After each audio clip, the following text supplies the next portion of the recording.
cet objet de décoration qui ouvre des portes à la sorcellerie sans que vous le sachiez. Il existe un royaume invisible, plus réel que la pierre que vous touchez, plus vaste que les murs de votre maison. Un royaume où les ténèbres rôdent, cherchant une brèche. Une seule porte entr'ouverte pour entrer. Et souvent, cette porte, c'est votre salon. Aujourd'hui, nous levons le voile sur cet objet en apparence anodin, mais qui, dans le monde spirituel, crie des invitations aux forces occultes.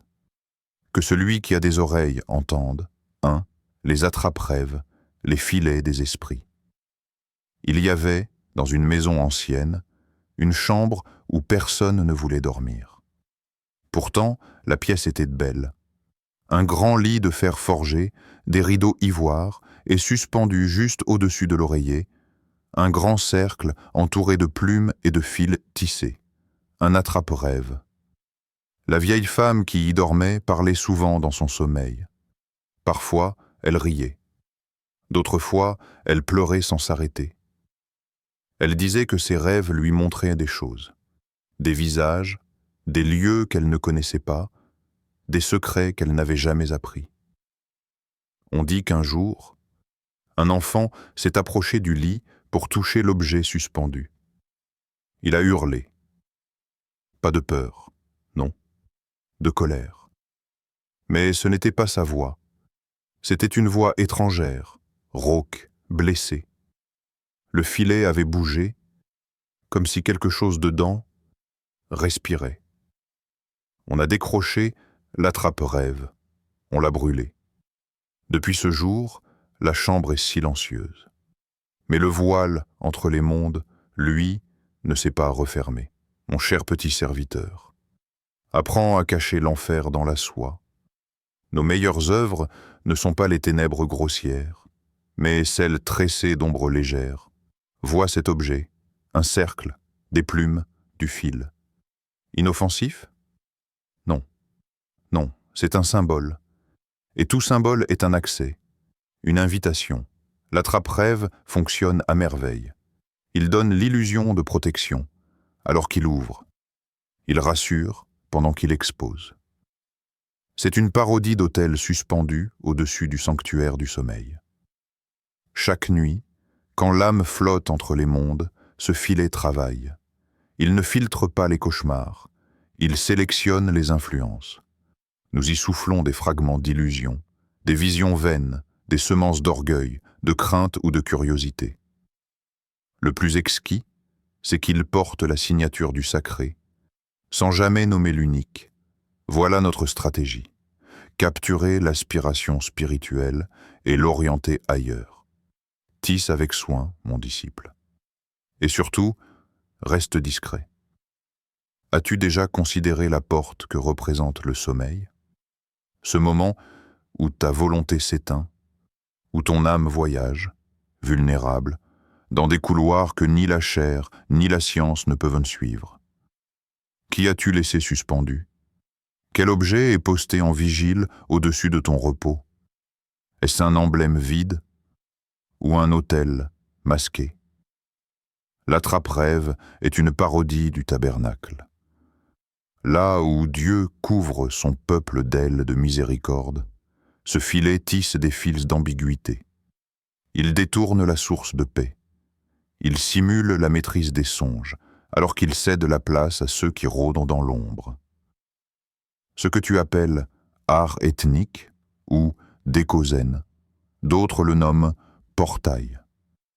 Pourquoi as-tu besoin d'un artefact pour protéger tes nuits? Le Christ ne sommeille-t-il pas dans ta barque? Crois-tu vraiment qu'un cercle de ficelles est plus capable de veiller que l'Esprit de Dieu? Ces objets, aussi beaux soient-ils, portent en eux des héritages spirituels que tu ne comprends pas. Ce ne sont pas des créations neutres, ce sont des outils consacrés à d'autres alliances, nés dans d'autres trônes. Les symboles ont une langue, ils parlent, même quand toi tu te tais. La nuit est un champ de bataille, et ton lit est un autel. Sur cet autel, qui as-tu permis d'ériger un trône? Celui qui murmure des songes apaisants pour endormir ton discernement?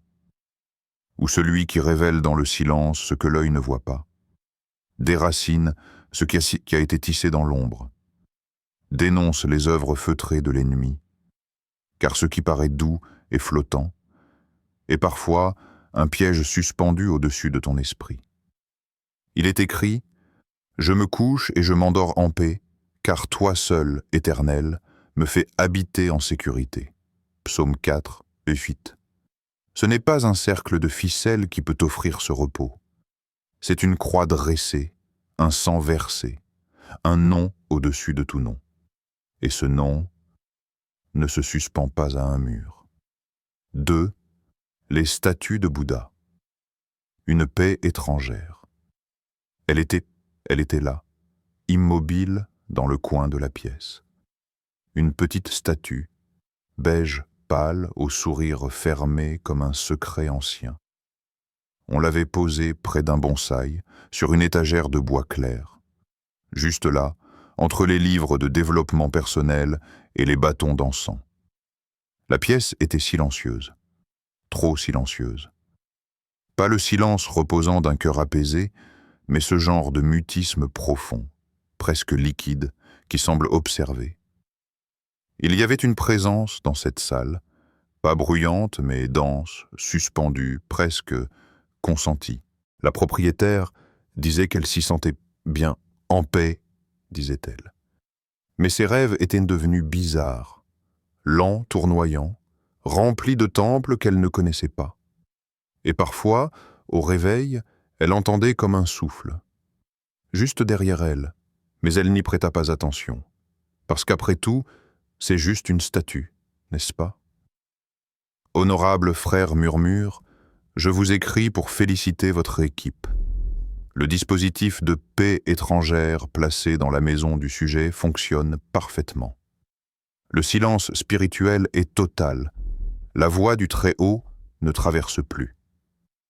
La statue que vous avez introduite, ce sage assis, est d'une efficacité remarquable. L'homme croit avoir trouvé la paix. Il ne la discute pas. Il ne la remet pas en question. Il la reçoit comme on boit une infusion tiède. Voilà notre triomphe. Non pas le chaos, mais la tranquillité sans Christ. Souvenez-vous, l'ennemi, celui d'en haut, parle de paix qui surpasse toute intelligence. Ce que nous offrons est l'inverse, une paix qui endort toute vigilance. La statue agit comme un symbole, oui, mais aussi comme un trône miniature.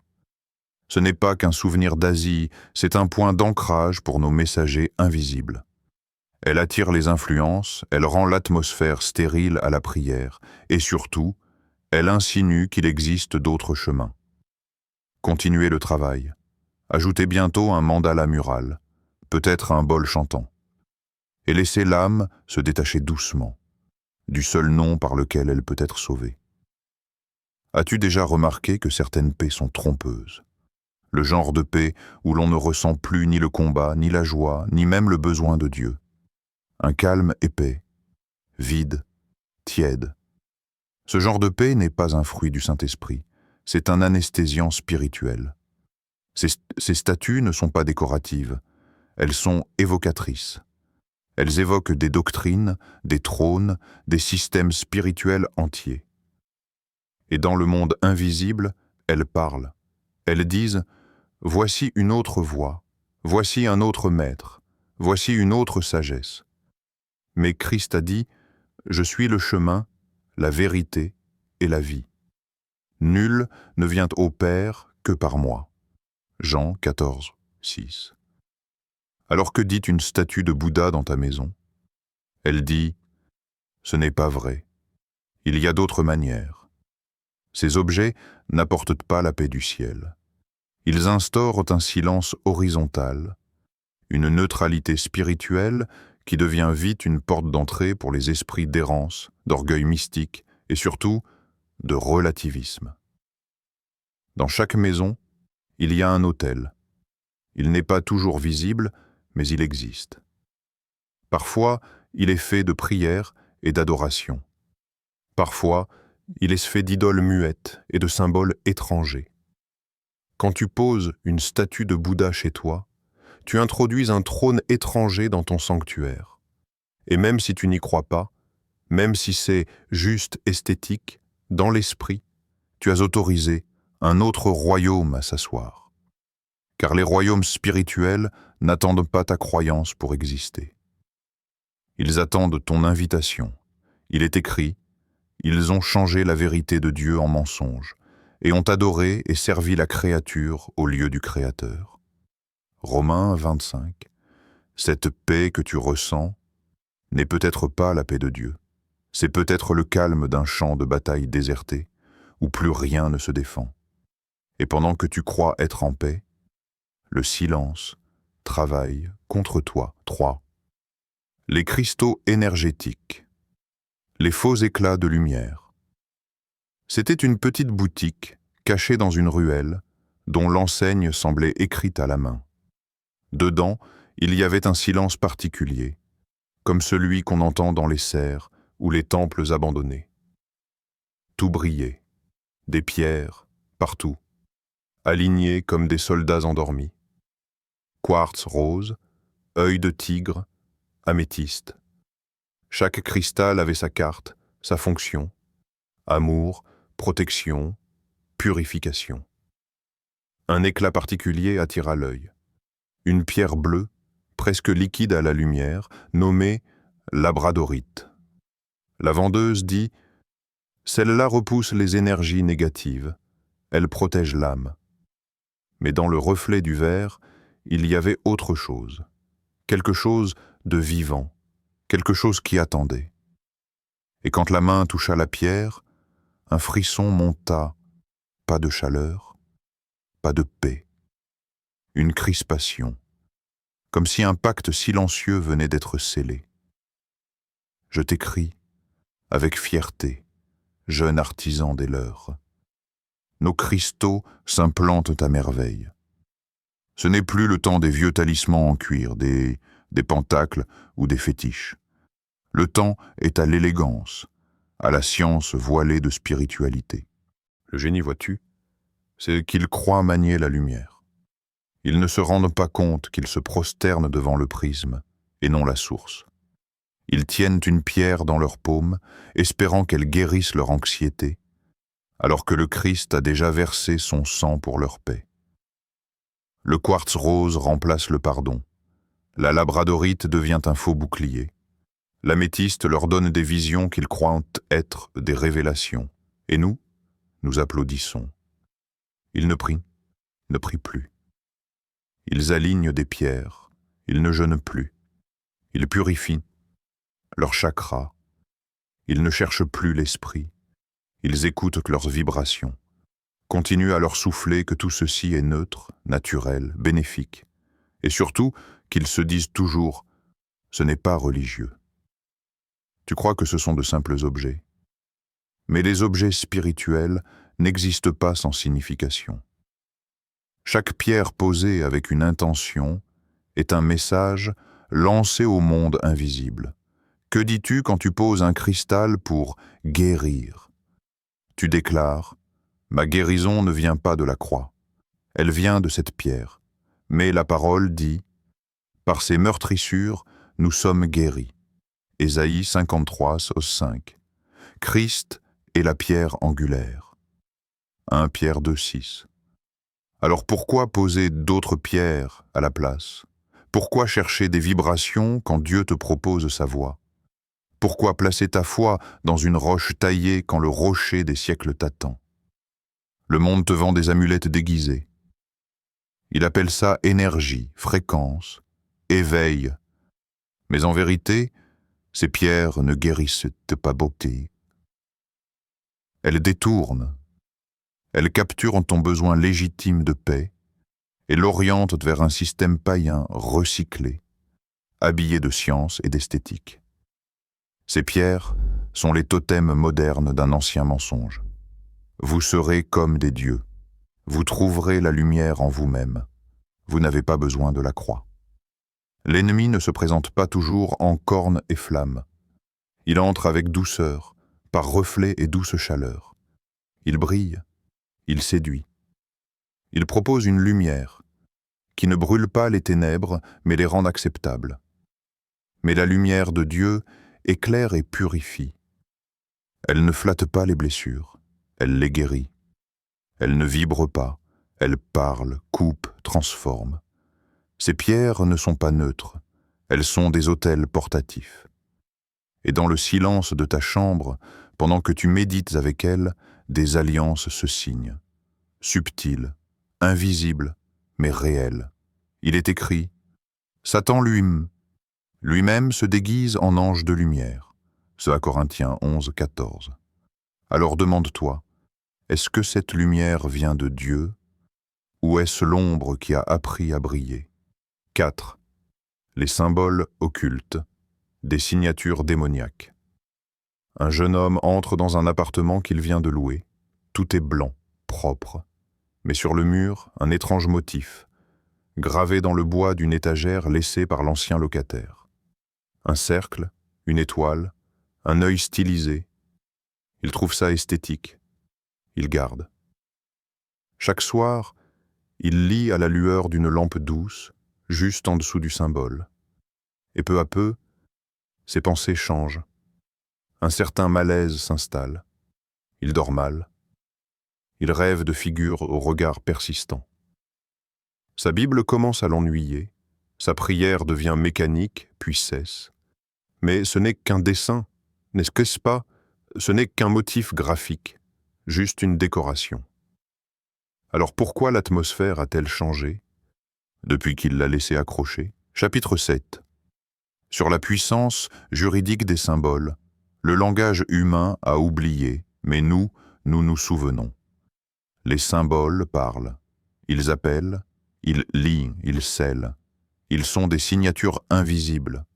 Quand un humain porte, peint, grave ou expose un symbole ésotérique, même sans croire, il ouvre un protocole. Ce que l'ennemi appelle l'autorité spirituelle, nous l'imitons à travers le contrat. Le symbole, c'est la clause. L'accrocher, c'est signer. Vous devez comprendre.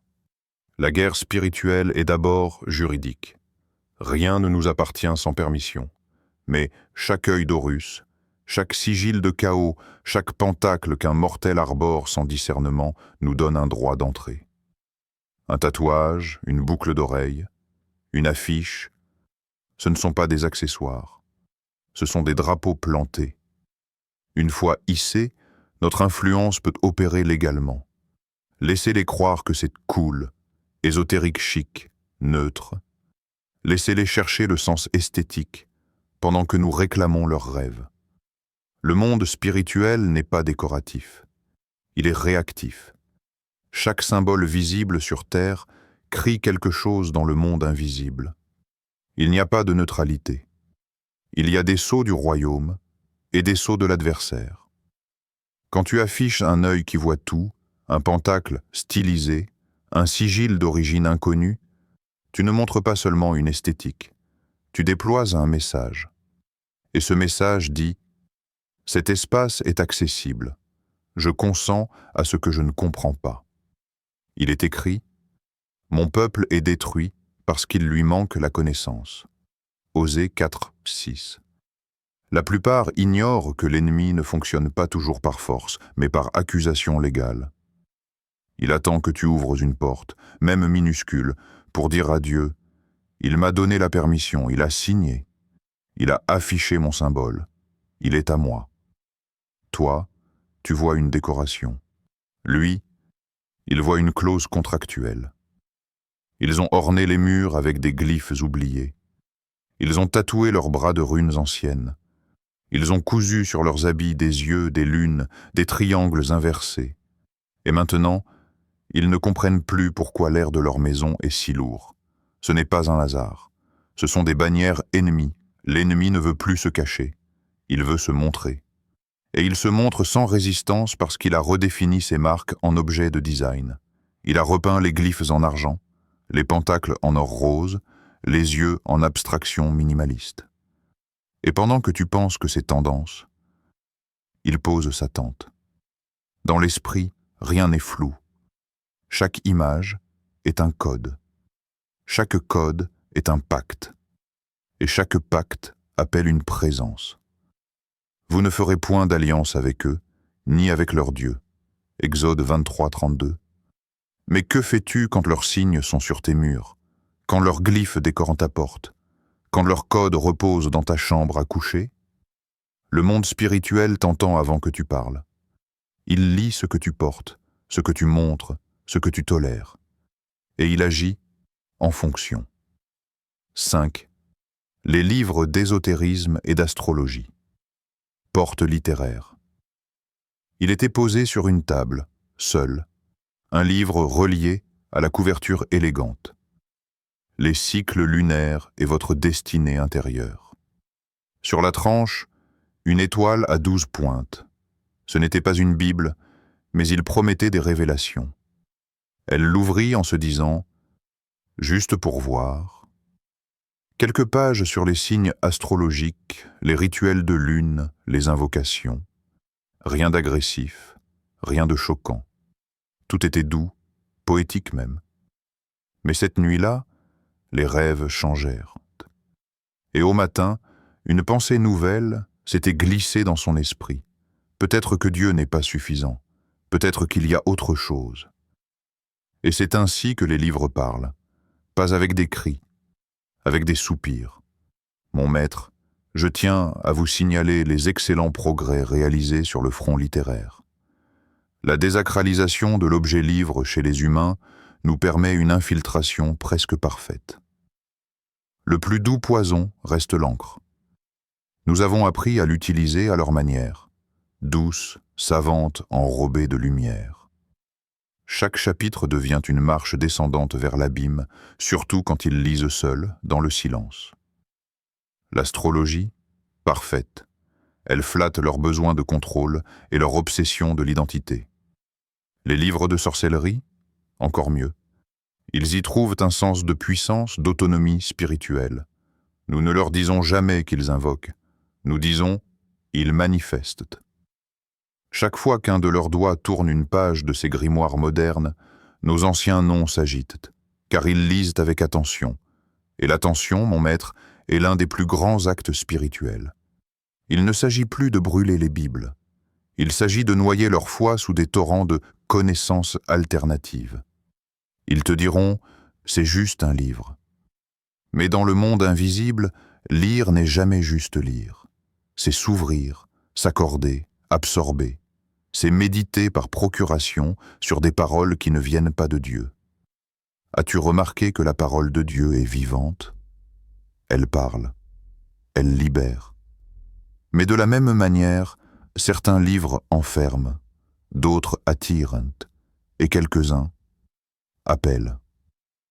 Quand tu lis un manuel d'astrologie, tu t'exposes à un système spirituel qui nie la souveraineté de Dieu. Tu ne cherches plus sa volonté, mais ton destin selon les étoiles, des créatures, non le Créateur. Quand tu lis un grimoire, même déguisé en livre de développement personnel, tu récites des paroles chargées. Chaque formule est un rite codé, chaque conseil une distorsion du vrai. Car les paroles ne sont pas neutres. Elles façonnent, elles lient, elles bâtissent ou elles détruisent. Dieu a créé l'univers par la parole. Mais souviens-toi, l'ennemi aussi construit, avec des mots. Les anciens pactes ne se signaient pas toujours avec du sang. Parfois, il suffisait d'un texte, d'un accord lu, d'un nom prononcé dans un souffle, la nuit. Aujourd'hui, ces pactes reviennent, mais réédités. On les trouve en ligne, dans les rayons spiritualité douce. Ils sont beaux, ils sentent la lavande, ils parlent d'univers, d'énergie, de force intérieure. Mais dans les marges invisibles, d'autres mots sont écrits. Des autorisations, des invocations, des passages. Tu crois tourner des pages, mais ce sont des portes. Et à chaque mot lu, quelque chose entre, quelque chose s'installe, quelque chose attend que tu crois un peu plus et que tu t'éloignes un peu plus de celui qui est la parole faite chair. Ne vous conformez pas au siècle présent, mais soyez transformés par le renouvellement de l'intelligence. Romains 12, 2. Pose ce livre. Écoute, L'esprit murmure plus fort que toutes les étoiles. 6. Les œuvres d'art tourmentées, miroir de l'âme déformée. Une femme visite une brocante un dimanche d'automne. Au fond d'une boutique étroite, un tableau attire son regard. Un visage déformé par la douleur, des yeux vides comme des gouffres. Elle ne sait pas pourquoi elle l'achète. Peut-être à cause de sa force d'expression. Elle le suspend dans la chambre d'amis. Une simple touche artistique, pense-t-elle. La première nuit, son neveu rêve d'une silhouette au pied du lit. La seconde nuit, il se réveille en hurlant, couvert de sueur. La troisième nuit, personne ne veut plus dormir là. Mais ce n'est qu'un tableau. Ou est-ce une empreinte? À l'attention de Sir Malphas, maître des images et de la mémoire visuelle, permettez-moi de vous rapporter les dernières avancées dans notre stratégie picturale. Les esprits affectés par le tourment émotionnel produisent désormais des œuvres que nous utilisons comme véhicules. Elles vibrent encore de la douleur qui les a créées.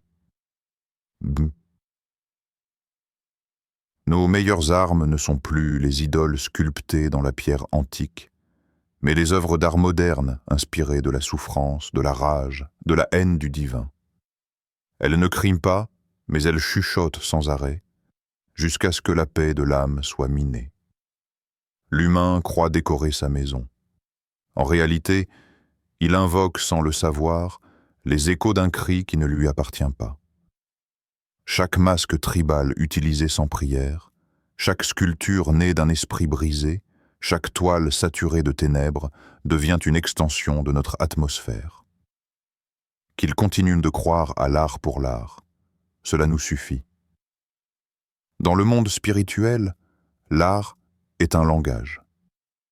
Et comme tout langage, il peut glorifier Dieu, ou l'ignorer, ou pire, le défier. Ce n'est pas parce qu'une œuvre est muette qu'elle est inoffensive. Elle parle, elle transmet, elle sature l'espace. L'art né dans la confusion porte la confusion. L'art inspiré par la haine porte le venin. L'art qui nie la lumière nourrit l'ombre. Accrochez-vous à cette vérité. Ce que vous exposez autour de vous finit par s'exposer en vous. Dieu a doté l'artiste d'un pouvoir prophétique, mais l'ennemi, lui aussi, inspire. Et parfois, un tableau est une prédication tordue, une sculpture, un totem silencieux, un masque, une invitation ancestrale, l'œil et la lampe du corps. Matthieu 6,29. Que regardes-tu chaque jour sans vigilance? Et que laisse-t-il entrer? Ce ne sont pas juste des traits, ce sont des présences, ce ne sont pas que des visages, ce sont des fenêtres. Il est des maisons qui semblent belles, mais où l'on dort mal. Des salons joliment décorés, mais où l'on se dispute sans cesse. Des chambres apaisantes en apparence, mais où rôdent des pensées noires, sans raison. Les gens prient, mais ne discernent pas.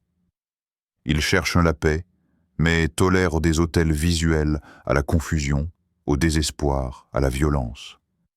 Ils disent aimer Dieu, mais leur maison expose d'autres témoignages. Le monde invisible lit ce que tu exposes. Les murs décorés de cris muets deviennent des zones grises. Et dans ces zones, les esprits rôdent avec droit, car l'œuvre les représente. L'œuvre les exprime, l'œuvre les appelle. En ce jour, je visiterai les murs peints, et je briserai ce qui y est suspendu. Inspiré d'Ézéchiel 13,14. Pose-toi la question. Si Dieu visitait ta maison ce soir, que lirait-il sur tes murs? 7. Les objets ramenés de rituels ou de pays païens. Elle l'avait trouvé dans un marché à ciel ouvert, quelque part en Asie du Sud-Est. Un collier fait à la main, avec des dents d'animaux, des perles usées, et un petit médaillon de cuivre gravé de symboles étranges. Le vendeur souriait sans vraiment parler. Elle l'a ramené, enroulé dans du tissu, et l'a glissé dans une boîte à bijoux en pensant « C'est un souvenir, rien de plus ». Mais cette nuit-là, quelque chose a changé. Les ombres paraissaient plus longues, l'air plus lourd. Et dans un rêve, une voix basse lui disait « Merci de m'avoir ouvert la porte. » À son Excellence Vérin, démon de l'ancrage territorial, je me permets de vous faire part de mon récent succès. Une femme a ramené d'un voyage un de nos anciens objets, un collier de consécration porté lors de sacrifices. Il a été activé à son contact. Comme vous l'aviez prédit, elle l'a trouvé exotique. Elle l'a ramené sans discernement, sans prière. Elle l'a même placé dans sa chambre, près de son oreiller. L'objet est chargé, et il me permet de m'ancrer. Je ne peux pas agir directement, mais j'influence son atmosphère. Son sommeil est troublé, sa foi est confuse, ses pensées deviennent brumeuses. Le plus admirable est qu'elle n'en soupçonne rien. Elle croit au cauchemar, à l'anxiété, au stress post-voyage. Mais tout vient du collier. Tout vient du pacte qu'elle n'a jamais vu, mais qu'elle a ramené chez elle. Tout ce que l'on transporte n'est pas visible. Il y a des objets lourds, non par leur taille, mais par leur charge spirituelle. Dans certaines cultures, les objets ne sont jamais simplement esthétiques. Ils sont consacrés, dédiés, offerts. Ils ont été posés sur des autels. Ils ont entendu des chants. Ils ont été aspergés de sang ou plongés dans la fumée de prière adressée à des esprits qui ne dorment jamais. Et quand tu ramènes cela chez toi, tu ne ramènes pas une décoration. Tu ramènes un souvenir vivant. Vous ne pouvez pas boire la coupe du Seigneur et la coupe des démons. 1 Corinthiens 10, 21. Peut-être as-tu une statue africaine en bois, un masque d'Amérique du Sud, un tambour amérindien. As-tu demandé à qui ces objets avaient été dédiés? As-tu prié avant de les poser chez toi? Ou les as-tu simplement trouvés beaux, spirituels, riches culturellement? Le monde invisible ne fonctionne pas à la naïveté. Il fonctionne à l'autorité. Et ramener un objet consacré, c'est autoriser son influence. Le diable n'a pas besoin de frapper fort. Il lui suffit qu'on ouvre une porte, un petit objet, une statue silencieuse, une pierre polie, et il entre. Il s'assoit dans les coins de la maison, comme un serpent caché dans les replis des rideaux. Il ne siffle pas, il ne bouge pas, mais il observe. Il draine la paix. Il contamine l'atmosphère, comme un poison discret, mélangé dans un vin sucré. Tu ne rapporteras rien de ce qui est maudit chez toi, de peur que tu ne sois, comme cela, voué à la destruction.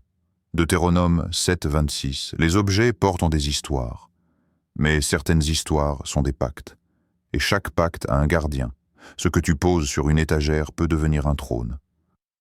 Ce que tu caches dans une boîte peut devenir un autel.